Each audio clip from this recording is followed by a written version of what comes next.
빌립보서 강의 13번째 말씀 여러분하고 나누도록 하겠습니다. 예수님을 만나면 시시해지는 것들, 예수님을 만나면 시시해지는 것들이라는 제목으로 이제 빌립보서 강의를 계속 이어가도록 하겠습니다. 여러분은 예수님을 믿으시지요? 예수님을 왜 믿으십니까? 아니, 다르게 질문해 보겠습니다. 여러분, 예수님 믿는 거 여러분 주변에 있는 분들은 알고 있습니까? 10년이 되었는데 직장 사람들이 자네 예수 믿었어? 아이, 교회 다녀? 10년 동안 함께 살았는데도 직장 동료가 여러분 예수님을 믿는 걸 모른다면 우리는 한 번쯤 생각해 봐야 됩니다. 여러분, 오늘날 한국 교회에서 말하고 있는 회심과 예수 믿고, 우리가 예수님 믿기 전의 삶을 BC라고 그러죠. Before Christ라고 이야기합니다. 예수 믿고 난 뒤의 삶을 AD라고 합니다. 이 역사도 기원 전과 기원 후로 나뉘는데, 하물며 우리 개인이 옛날과 예수로 말미암아 변화되어진 BC와 AD가 없다는 것이, 또 보는 사람이 그걸 모른다는 것이 얼마나 안타까운 일입니까? 여러분, 늘 제가 자주 얘기하지만 초대교회만큼 이 BC와 AD가 확실한 그리스도인들이 정말 역사 속에서 있었나 싶을 정도로 그들의 구원은 대단하게 급진적이었고 레디컬했습니다. 사도행전 2장에 보면은 이제 베드로가 성령의 충만함을 받고 누구든지 주의 이름을 부르는 자는 구원을 얻으리라고 이야기를 했습니다. 수많은 사람들이 그곳에 구경하러 온 사람도 있고, 무슨 일이 일어났나 놀라서 나온 사람도 있고, 관심이 있어서 나온 사람들이 몇만 명이 되었는지 모르겠습니다. 그러나 그 사람들 앞에서 14개국 이상에서 온 사람들 앞에 베드로가 누구든지 주의 이름을 부르는 자는 구원을 얻으리라는 이야기를 했을 때에 그가 계속해서 설명을 2장에서 이어갑니다. 주의 이름이라고 했는데 주님이 누구냐? 저 로마 왕궁에 있는 시저냐? 아니다, 주가 예수 그리스도다. 예수 그리스도는 누구냐? 너희들이 십자가에 못 박았던 그 예수다. 그 예수가 왜 십자가에 못 박였느냐? 너희가 생각할 때는 저는 저의 죄로 말미암아 십자가에 못 박혔다고 생각하지만 그런 소리 하지 마라. 그분이 십자가에 달린 것은 바로 너희의 죄 때문에 죄 없으신 그분이 달린 것이다. 베드로가 요단강이 흐르는 그곳에서 너희가 회개하고 그 물이 어디였는지는 모르지만 이 예수 그리스도의 이름으로 나와 오늘 침례를 받고 죄 사함을 받으라 라는 말을 했을 때에 그때 걸어 나온 사람이 3,000명이었다는 거예요.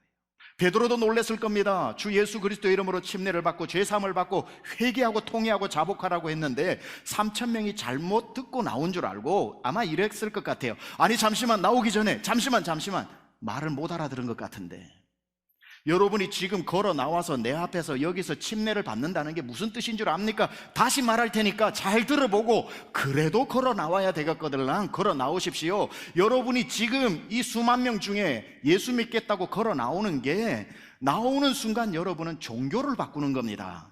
정부에서 주는 그래도 내 통장으로 들어오는 돈이 오늘부터 안 들어오는 것을 알고도 나올 사람만 나오라는 거예요. 나는 저 물에 내 죄를 회개하고 침례받고 예수님 한 분 모시고 살아야 되겠다. 국민연금 안 받아도 된다. 과부들이 계속해서 나라에 주는 모든 복지 혜택을 다 거두어 가도 나는 예수 아니고는 안 되겠다. 자, 잘 들었죠? 여기까지 듣고 이 모든 것을 생명과도 바꾸어도 괜찮을 사람만 오늘 걸어 나와서 침례 받으십시오라고 했을 때에 그때 걸어 나온 사람이 3,000명이었다는 거예요. 여러분, 오늘날 우리가 예수를 믿고 구원받는 것하고 초대교회하고는 완전히 달랐습니다. 초대교회는 예수를 믿는 그날부터 생명과 바꾼 사람들이었습니다. 초대교회 때는 예수를 믿는다라고 하는 것을 모르는 사람이 아무도 없었는데, 도대체 2000년 지난 한국교회 안에 왜 이 복음이, 그 예수를 내가 만났음에도 불구하고 왜 옆 사람도 아는 사람이 없을까? 여러분, 우리는 예수님을 믿기 전의 삶과 예수님을 믿고 난 뒤의 삶에 분명한 구원의 증거가 보여져야 하는 줄 믿습니다. 한국교회가 어떤 면에 있어서 가장 시급하게 회복해야 할 것은 초대교회의 회심이 한국교회 안에서도 일어나야 한다는 겁니다. 이런 차원에서 보자면 성경에서 가장 BC와 After가, AD가 분명하게 나뉘는 한 사람을 찾으라고 그러면 당연히 사도 바울이 되겠죠. 사도 바울만큼 모든 모태신앙을 좌절시키는 사람도 없을 겁니다. 오늘 본문에서 자기가 어떤 삶을 살아왔고 그러다가 어떤 삶으로 바뀌게 되었는지에 대한 자기의 과거의 삶을 아주 자세하게 설명을 하고 있는데, 요즘 말로 표현하면요, 태어날 때부터 금수저를 물고 태어난 사람입니다. 자, 그런데다가 이 집안 자체가 굉장히 좋아요. 지금 스펙을 설명하는 겁니다. 베냐민 지파라고 그랬습니다. 여러분, 베냐민 지파에서는 사울 가문의 왕족입니다. 일찍이 아버지는 이 아들을 최고의 성공한 사람으로 만들기 위해서 어릴 적부터 고향인 예루살렘에 유학을 보내요. 율법의 교육을 받게 했고, 아버지와 바울의 목적은 하나입니다. 이스라엘의 대제사장이 그 리더로 있는 사내들인 70명으로 구성되어진, 요즘으로 말하면 국회의원으로 입성시키기 위한 것이 단 하나의 목적이었을 것이고, 그래서 그는 어떤 재력을 동원했는지 지력을 동원했는지는 몰라도 아무나 그 사람 밑에서 배울 수 없는 당대 최고의 석학인 가말리엘의 제자로 들어갑니다. 요즘으로 말하면 모든 출세의 길을 정확하게 걷고 있었다는 거예요. 그러다 보니까 법 공부하다 보면 변호사 시험 자격증을 따듯이 그는 바리새인이라고 하는 직책을 받게 된 겁니다. 바리새인은 가지고 태어나는 게 아니라 주어지는 고난이기 때문에 그는 율법에 정확한 공부를 해서 바리새인 중에서도 하이 클래스, 바리새인 중에 바리새인이 되었던 것. 이제 그의 눈앞에 차근차근 쌓아온 이 스펙이 종점에 다다랐습니다. 이제 자기가 체포영장을 가지고 저 다메섹에 있는 사람 몇 명만 잡아와가지고 대제사장 앞에 바쳐서 그 사람 눈에만 들면 다음 티오가 날 때는 내가 무조건 사내들인 70명 중에 한 명이 되는 이 정점 앞에 서 있었던 이 바울입니다. 그런데 뜻대로 되다가도 뜻대로 안 됩니다. 그에게 엄청난 사건 하나가 일어나죠. 무슨 사건이 일어납니까? 예수님을 만나는 사건입니다. 여러분, 인생을 살다가 예수님을 만나는 건 교통사고를 당해서 피를 흘리는 정도가 아닙니다. 이거는 엄청난 충격적인 사건이 우리 인생에 일어난 것이고, 바울에게 있어서는 그야말로 자기의 BC와 AD가 나누어지는 충격적인 만남이 이루어지는데, 그 만남이 바로 예수 그리스도를 만나는 겁니다. 자, 이게 왜 충격적이냐면, 이 바울이 대충 살아온 사람이 아니잖아요. 금쪽 같은 날들을 밤을 지새우면서 율법을 외우고, 율법에 흠이 없어야 통치자가 될 수 있으니까 스스로를 깨워 정결하게 살려고 노력했고, 모든 걸 살얼음판을 걷는 것처럼 자기 인생을 소중하게 갖고 온 이 사람이 예수를 만난 그날 자기에게 충격적으로 다가온 사건 하나는 지나온 그 삶이 쓰레기와 같다는 거예요. 속절없이 모든 지난 시간들이 무너지고 있는 소리가 들린 겁니다. 자기의 삶에 살아온 궤적들을 돌아보니 배설물을 모으는 것과 같은 삶을 살았다. 쓰레기를 모으는 것과 같이 살았다. 여러분, 이거 오해하시면 안 됩니다.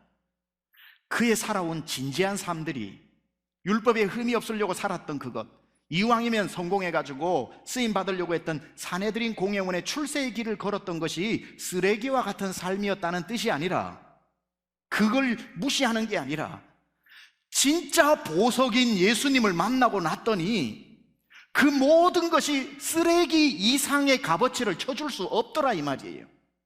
너무 귀한 것을 만났더니 귀한 줄로만 알았던 게 쓰레기나 그거나 값을 더 쳐줄 일이 없을 정도로 모두 지난 나에 살아왔던 삶이 배설물을 모으는 삶 이상도 아니었다는 겁니다. 아무리 내가 추구해온 삶이 고결해도 예수님과 비교해보니 쓰레기 이상의 점수를 줄 수 없다, 이 말이에요. 그는 그렇게 누구보다 열심히 살아왔던 삶에서 그 삶과는 비교할 수도 없는 반짝반짝이는 보석 같은 예수님을 만났으니, 여러분, 그 보석과 내 살아온 삶을 어떻게 비교할 수 있겠습니까? 그 보석과 비교해서 쓰레기 아닌 게 어디 있겠습니까? 지나온 삶이 쓰레기도 아니고 오물도 아니지만 진짜 예수를 만나고 보니 그것과 진배 없더라는 고백은 저절로 나오는 겁니다. 여러분, 도대체 어떤 사람이 그랜드 캐니언을 보고 5분 동안 말이 안 나옵니다. 그 그랜드 캐니언을 보고 집으로 돌아오는 사람이 갑자기 40분 도로를 횡단하다가 길 옆에 세워진 언덕을 보고 차를 세우고 놀라는 사람 아무도 없습니다. 그랜드 캐니언을 보고 돌아오는 사람은 8시간 로스앤젤레스까지 바로 운전해서 옵니다. 그 아무것도 경탄스러운 게 없기 때문에 진짜를 만나면 작은 것에 숨이 멎지 않습니다. 사내들인 공회원, 국회의원이 되는 것, 좋지요. 그러나 태산인 그랜드 캐니언인 주님을 만나고 보니 그건 동산도 안 되는 것이었기에, 그죠? 세상 모두가 평지에 불과하기에 오르고 싶은 마음이 없어지는 겁니다. 리처드 칼슨이 이런 말을 했습니다. 사소한 것에 목숨 걸지 마라. 그 책의 결론이 뭔지 아세요? 세상의 모든 것은 사소하다. 이게 결론입니다.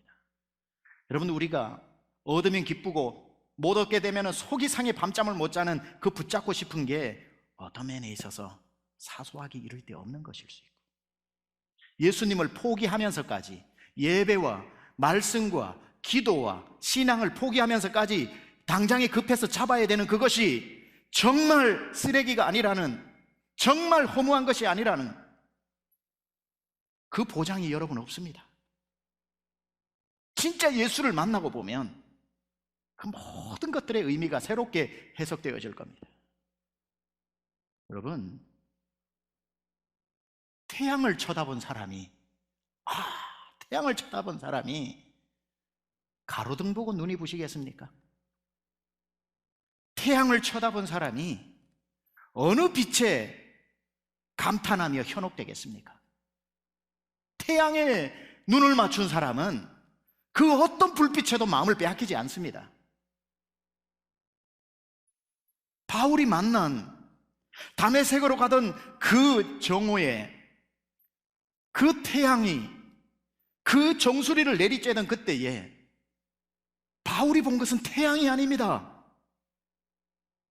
바울이 왜 이토록 급진적으로 예수님 안으로 들어오게 되었냐면, 태양만 봐도 우리의 눈은 금세 눈이 멀어버릴 정도로 강력한 빛일 텐데, 그 가장 태양 중에서도 하루에 가장 빛나는 정오의 시간에 가장 중천에 떠 있는 태양보다 그날 더 밝게 빛나는 빛을 봤다는 거예요.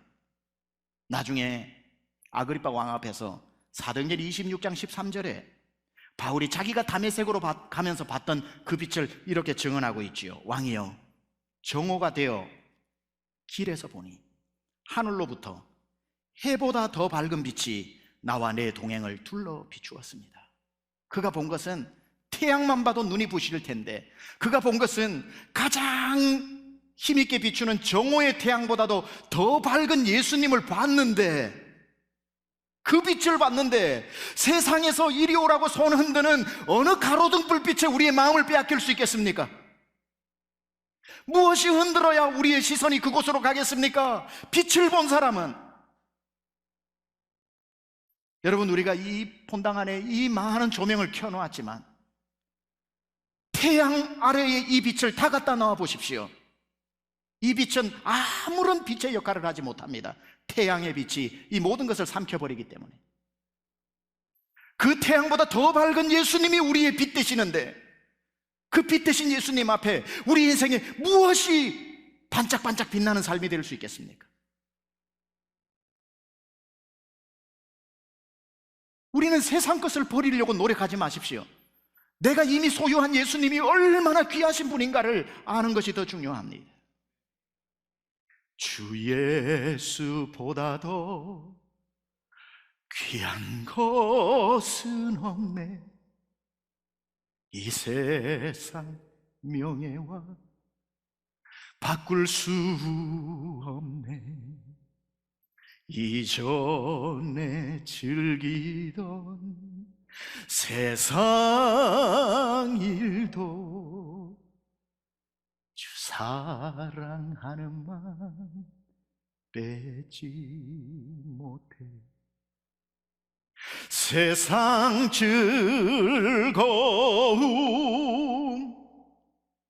다 버리고 세상 자랑 다 버렸네.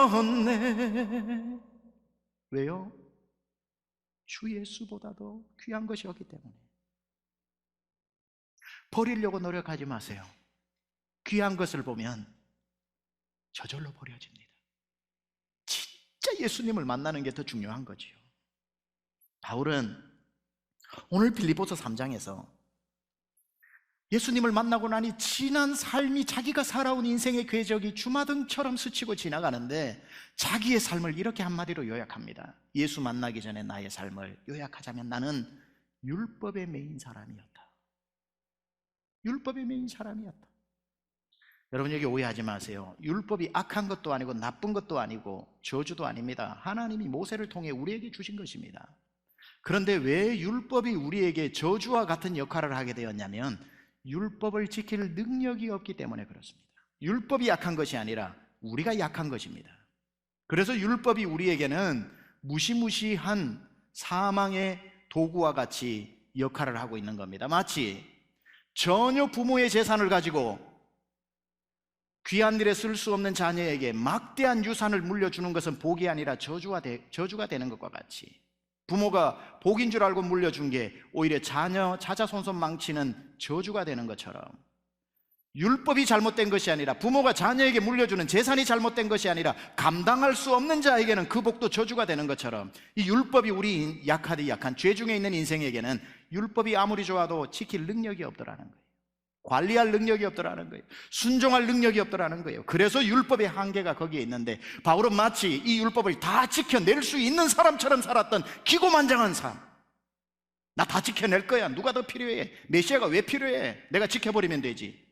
분명히 성경에서 다 지키면 구원받는다고 했는데 율법 다 지키면 되지 하고 율법을 지키는 것으로 하나님을 오히려 역설적으로 대적했던 사람. 그는 어릴 적부터 유대인 부모님 밑에 태어나가지고 난지 8일 만에 할례를 받았으니 율법으로 태어났고, 바리새인 중에 바리새인이니까 율법을 가르치는 사람을 살았고, 그 율법을 만드는 사람, 율법을 집행하는 사람은 산헤드린 공회원이니까 산헤드린 공회원이 될 때까지 율법으로 태어났고, 율법 안에 살다가 율법을 가지고 나라를 다스리는 자리까지 올라가니, 그는 율법으로 시작해서 율법으로 마치는 율법에 매여 있었던 사람이 자기가 예수 만나기 전까지의 삶의 요약본이 되었다는 겁니다. 그런데 잘 들으세요. 율법은 바울을 의롭게 만드는 것이 아니라, 자기가 율법을 지키면 지키고 하나라도 못 지키는 것을 오늘 더 지키고 더 지키면 이 율법을 지키면서 의로워져야 되는데, 율법을 지킬수록 바울에게 나타난 현상이 뭐냐면 난폭해지더라는 거예요. 율법을 지킬수록 난폭해지는데, 어떻게 난폭해지냐면, 나는 지켰는데 너는 못 지키니 지키는 내가 못 지키는 너를 정죄하리라. 돌을 들고 죽이기 시작하는 겁니다. 율법은 사망을 낳습니다. 왜 율법이 사망을 낳는 줄 아세요? 두 가지 이유 때문에, 아니 세 가지 이유 때문에 그래요. 나는 지키고 너는 못 지키면 내가 돌을 들고 널 죽여야 돼요. 그게 율법이에요. 그런데 어느 날 내가 약해가지고 나는 못 지키는데 너는 지킨다면 그가 돌을 들고 나를 죽여요. 율법으로 지킬 때는 내가 너를 죽이고, 내가 못 지킬 때는 네가 나를 죽이고, 도저히 이래서는 안 되겠다. 둘이 악수하고 화해를 하면 율법을 못 지키는 내 양심이 나를 죽이기 시작합니다. 율법은 너를 죽이고 나를 죽이고 내가 나를 죽이니 율법의 결과는 사망이었죠. 생명이 없는 겁니다. 그런데 여기에서 바울은 심지어 이 율법에는 흠이 없는 사람으로 살았다고 하니, 이 흠이 없다고 자기가 오해하고 흠이 없게 살아온 이 바울의 눈에 누가 안 죽일 사람이겠습니까? 누가 마음에 들겠습니까? 나는 율법에 흠이 없는 사람이라서 저 사람 율법 안 지키니 이 돌로 쳐서 죽이고, 저 사람 율법 안 지키니 이 돌로 쳐서 죽여야 된다고 하니, 이 바울이야말로 칼집에서 나온 칼처럼 칼춤을 추면서 사람을 죽이는 거예요. 무당이 칼춤을 추듯이 율법의 칼을 가지고 사람을 죽이기 시작하는 겁니다. 왜? 나는 율법에 흠이 없거든. 따라서 율법을 잘 지킬수록 살인자가 되어가는 거예요. 사람을 정죄함으로 죽이게 되는, 이것이 정점에 달했을 때의 그의 모습이 다메섹으로 가던 그 길입니다. 이제 몇 명만 체포하면 산헤드린 공회원이 되는, 인생의 성공의 자리로 올라가는 그때에 성경은 정확하게 그의 눈동자, 사람은 살기가 있는지 없는지를 눈동자 보면 알거든요. 사도행전 9장 1절에 그를 이렇게 묘사해 놓습니다. 사울이 주의 제자들에 대하여 여전히 위협과 살기가 등등하여 대제사장에게 가서 그의 눈에는 이제 아무도 살려둘 사람이 없고 모두 죽여야 되는 살기가 등등한 사람이 되었습니다. 이게 율법이 만들어낸 괴물입니다. 율법이 만들어낸 괴물. 그 살기가 등등해서 살인마의 괴물이 되었던 바울에게 감사하게도 예수님이 나타나셨지요. 예수님이 나타나는 순간 이 인생은 산산조각 나버리고 맙니다. 자기가 어떻게 쌓아온 인생인데, 도대체 예수가 누구간데 그 예수 앞에 다메섹 도상에서 만나버린 그 예수 때문에 지난 그 삶이 산산조각 나버리는, 해체되어져 버리는 인생. 왜일까요? 율법으로 살아왔다 그랬거든요. 율법을 지키는 것이 의를 이루는 것이라고 생각했거든요. 그런 줄 알고 다메섹으로 달려가는데 예수님을 만나고 난 뒤에 무슨 충격을 받은 것일까요? 로마서 10장 4절입니다. 시작. 그리스도는 모든 믿는 자에게 의를 이루기 위하여 율법의 마침이 되시니라. 예수님을 만나는 그때 평생 쌓아왔던 율법 지키는 삶이 그리스도 안에서 완성되어졌다는 거예요.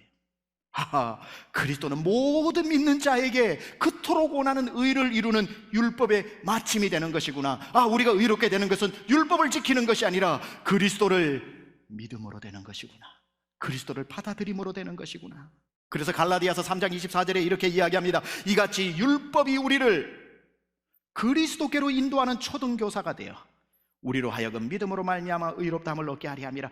구약의 율법을 지킬수록 우리는 우리 힘으로 못 지킨다. 그리스도가 와야 된다. 메시아가 와야 된다. 율법이 우리를 그리스도 앞으로 인도하는 초등교사가 되어졌다는 겁니다. 이제 말씀으로 도전하며 마치겠습니다. 바울은 율법의 메인 삶에서 예수님 안으로 들어온 삶이 되었습니다. 뭐가 바뀐 거죠? 주소가 바뀐 겁니다. 여러분, 옛날 주소와 지금 주소를 한번 확인하겠습니다. 여러분, 옛날 영적 주소가 뭡니까? 시작. 하늘나라, 지옥군, 죽으면, 다가리, 4444번지. 이게 옛날 주소입니다. 확실히 아셔야 됩니다. 옛날 주소 가지고 있다가 지옥 갑니다. 그러다가 예수님으로 말미암아 사망에서 생명으로 옮겼느니라. 요한복음 5장 24절. 새로운 주소지가 생겼습니다. 뭐죠? 하늘나라, 천국군, 믿으면, 다살리, 1004번지. 이게 여러분 새로운 주소입니다. 나는 예수 그리스도로 말미암아 옛사람을 버리고 그리스도 안으로 들어왔기 때문에 누구든지 나를 찾고 싶다면 이제 예수 안에서 나를 찾아라.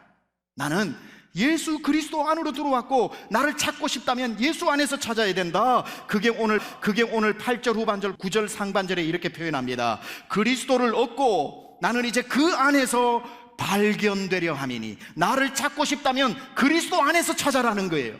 예수 만나기 전까지는 바울은 계속해서 사람 눈에 잘 띄는 곳에 있었고 성공의 정점에 있어서 박수치는 자리, 바울이라는 이름, 사울이라는 이름만 해도 이스라엘에 모르는 사람이 없는 그 인기의 정점에 자기가 있었기 때문에 그곳의 결정체가 사내들인이었고 그곳이 회당이었다면 이제 바울은 얘기하는 겁니다. 아무리 그곳에 가서 찾아봐라, You cannot find me. 나를 더 이상 거기서 찾을 수 없을 것이다. 나를 그리스도 안에서 찾아라. 틀림없이 발견할 것이다. 여러분은 어디에서 발견되기를 원하십니까? 어디에서 발견되기를 원하십니까? 이 단어만 하고 설명하고 마치죠. 포모라고 하는 병에 다 걸렸습니다. 오늘날 현대인들이 포모라고 하는 병을 들어보셨습니까? 줄임말입니다. Fear of missing out이라는 겁니다. 이게 포모병이라고 하는 건데 잊어버림에 대한 두려움이라는 겁니다. 잊어버림에 대한 두려움. 현대인들이 가장 많이 앓고 있는 병이라고 합니다. Fear of missing out. 어디에 파티가 열렸는데 나만 빠졌을 때에 가지는 그 어떤 분노. 축구 선수는 감독이 나를 잊어버리고 후보에도 안 넣어줬을 때 가지는 병, Fear of missing out. 생계가 달렸으니까 이 문제는 굉장히 심각합니다. 그러나 일반적인 사람도 인정받기 위해 가지고 사람들에게 잊혀질까 봐 계속 사용하는 게 뭐죠? SNS. 계속해서 5분짜리 하나 포스팅 올려놓고 23시간 55분 동안 확인하고 있는, 우리가 인정받고자 하는 그 삶이 아니라 이제 저와 여러분 모두는 세상에서 인정하고 이름 석자만 되면 아는 그 자리를 벗어나서 우리가 발견되어져야 할 자리는 예수 안인 줄 믿습니다. 내가 예수 안에서 주님이 나를 기억하고 계시는가? 내 이름이 천국에서 생명록에는 빠지지 않았는가? 천국에서 배송된 초대장이 내 집에는 빠지지 않았는가? 예수 안에서 발견되기를 몸부림쳐야 하는 것입니다. You can find me there. 거기서 나를 찾을 수 있다. 나는 세상의 파티의 자리, 성공의 자리에는 나를 잊어버려도 좋다. 나는 그리스도 안에서 발견되기를 원하노라. 이 마음으로 오늘도 여러분의 삶이 그리스도 안에서 발견되어지고 예수를 만나는 삶으로 변화되어질 수 있기를 우리 주 예수 그리스도 이름으로 축원합니다.